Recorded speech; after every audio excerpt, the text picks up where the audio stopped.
honest. It has a different view when I'm setting it up. When I don't know why, but then I always have to adjust. So here I am making excuses at the first moment. Rachel Hoyt. Welcome to Spirituality in Sin City. We are going to discuss the Five of Clubs today. Whether or not you made it here live, I believe this card could be speaking to you at the moment that you wander upon this video. So we are going to discuss my thoughts on this card and what's happening in my life that can apply to this video, to this card, to this video. I would say it's not quite as strong feeling for me at the moment as some of the other cards we've drawn on other days. But then I will also, I've looked up some spiritual quotes to, and from thought leaders for those who, we're going to also do a page in my journal, quick preview. We're going to do one that's kind of like this today, where we pull out a word. I was proactive and actually, let's go with this page, actually pulled some pages in advance, so we are ready to do my favorite little form of creating a little sticker while we discuss the Five of Clubs. And I believe I cut myself off mid-sentence earlier, but I was saying I do gather quotes from both scriptures and thought leaders, trying to give all of us a broader point of view. So whatever, wherever you're starting from, whether you're Christian or Buddhist or Hindu or not religious, no matter where you're at, hopefully we can find some thoughts we might not have found from our own religious or spiritual tradition, expand our mind, and therefore gather more meaning, more of a lesson from this card's appearance in our life. So, what, sorry about the shaking that happens with this method. Yeah, I can't come up with a better setup yet, so I apologize. But what happens when the Five of Clubs comes up?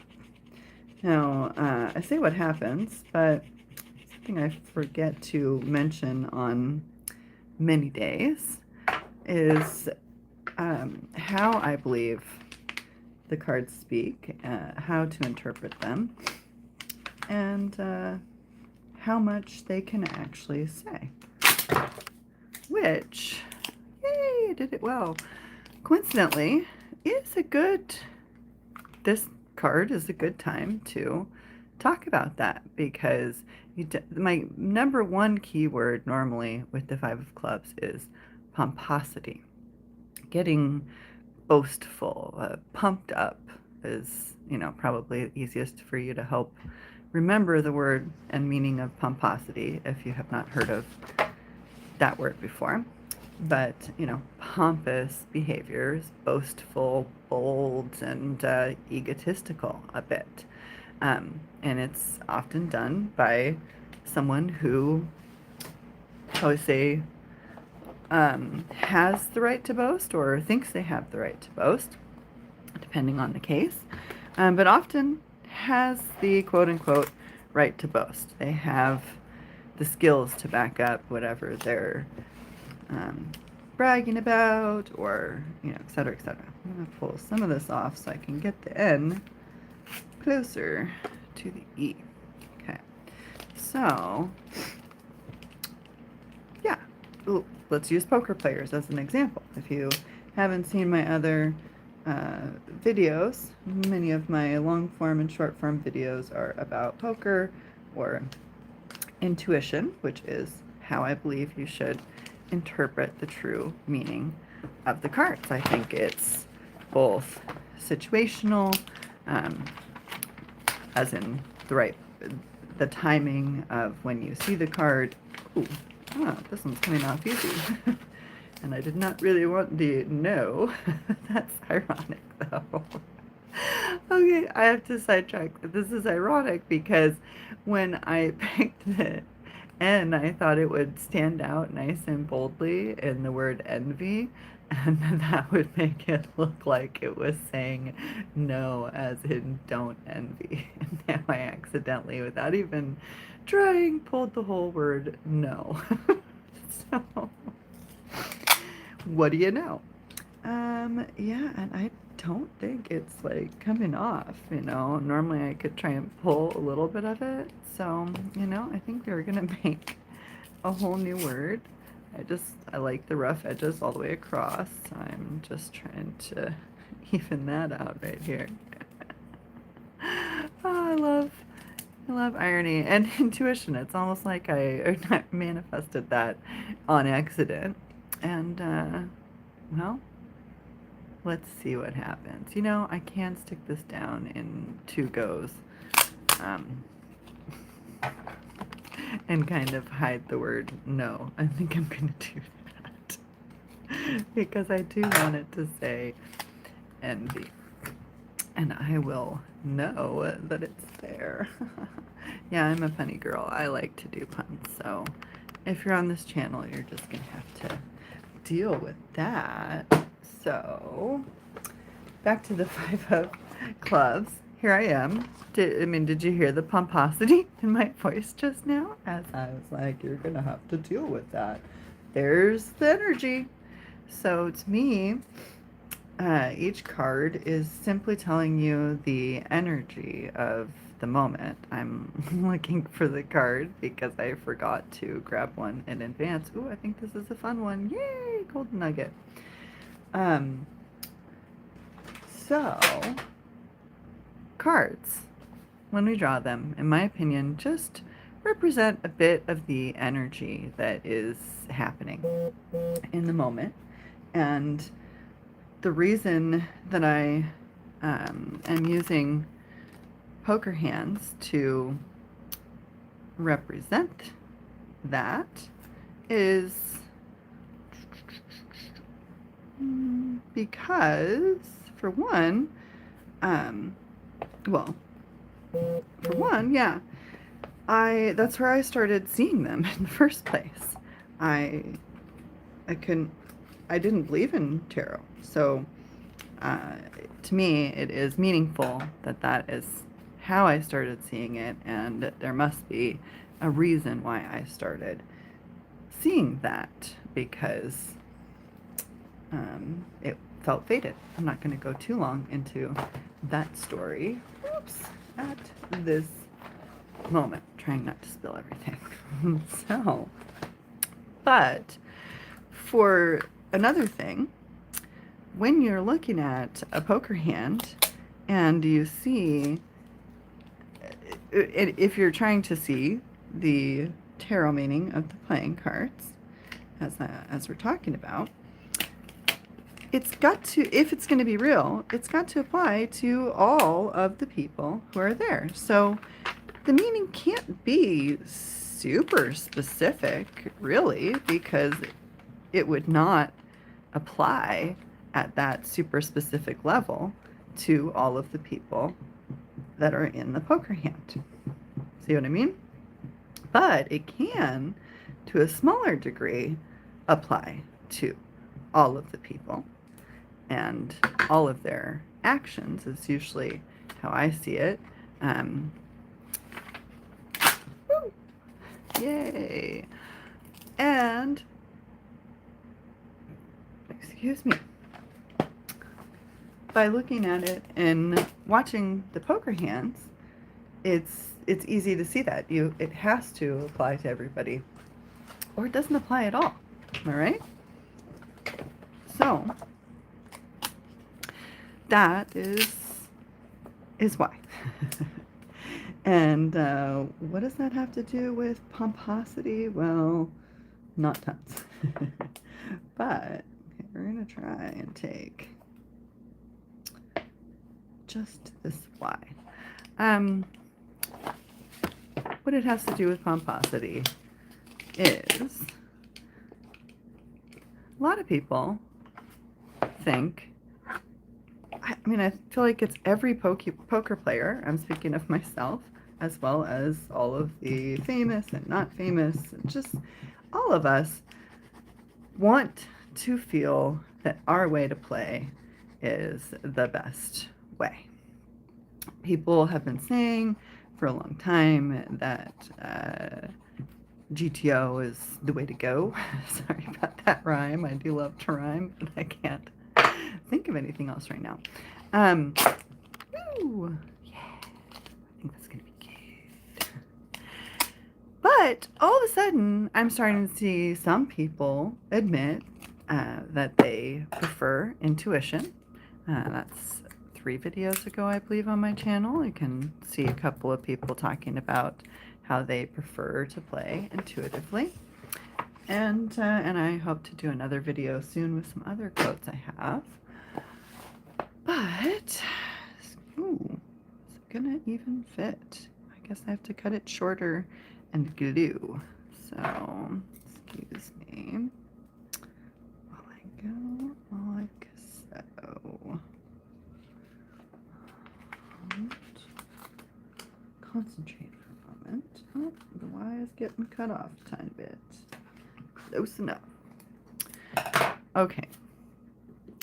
So, more recently, some people have been admitting that they like to play intuitively. And then I've been seeing,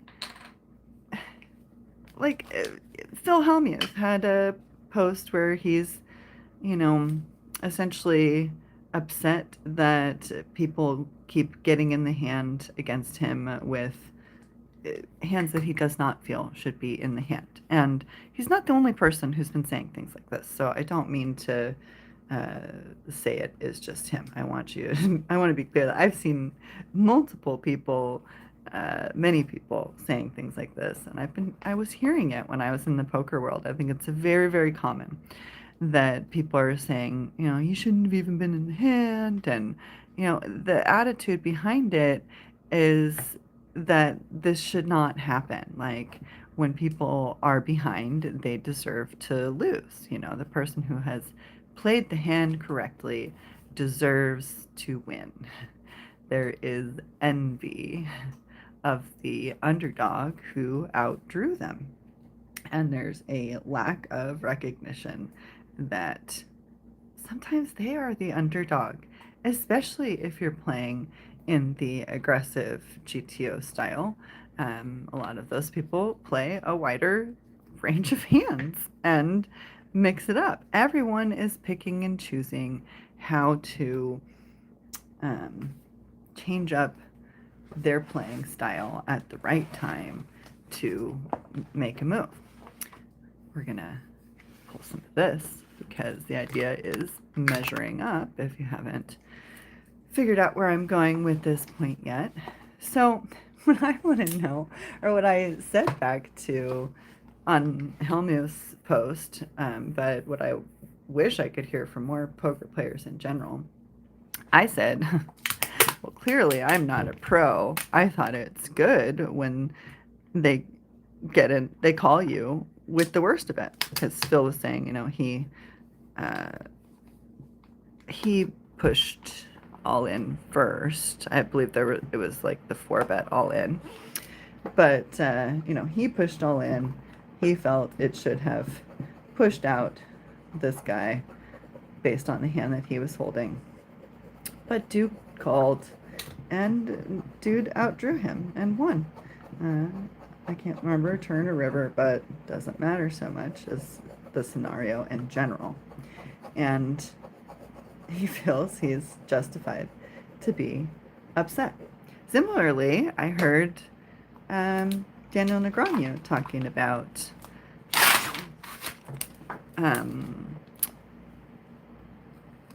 with like an attitude of he deserves to win. You know, this has gone on long enough. He's playing good and whatnot. I did also hear him say he needs a little luck. He said on one of his blogs that you need a little luck.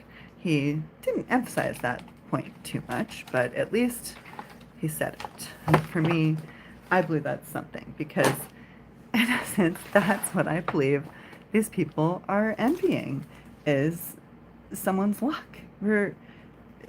Some people don't even want to admit that luck exists, and a bunch of others are like, ticked that they don't think they're getting as lucky as someone else.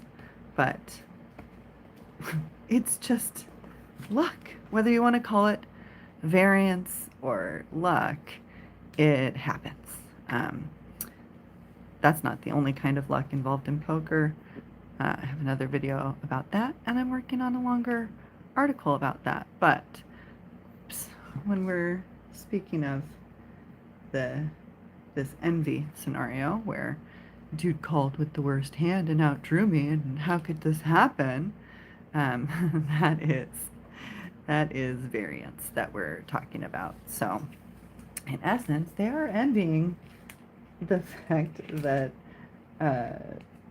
someone is having good variance and they are having bad variance. But is there any logic to that? I took a long time to make my point. Where is the logic in that? I mean, if he didn't call you with the worst hand, you know, in the scenario where you win, then you would make less money, and you'd be sad that you didn't make more money on your hand. You might be whining that he didn't call because he should have called, because he called this bet or that bet. I've seen posts like that before. But it can just go on and on and on and on. You can always be annoyed with how someone plays their game. The grass is always greener on the other side. So I'm going to stop rambling on that now, because I finished my little part of the art for today. I'm going to peek at some of these verses that I pulled up for us and see what else we might need to think about before I draw another card. But if you have any questions about the Five of Clubs, any other playing cards tarot, intuition, manifestation, whatever you want, I'm here to chat and answer your questions. And if you come after the fact, also, I will get back to you as soon as I can. Well, basically all of the verses that I pulled up really quickly, they say essentially the same thing. Be content, don't be jealous, don't be envying. It's not helpful. It's not going to get you where you want to go. Grass is always greener on the other side. So I guess that's all we need to know for the Five of Clubs. So, awesome deck. What else is in the air today? What else do we need to know? Show us the next card we need to explore.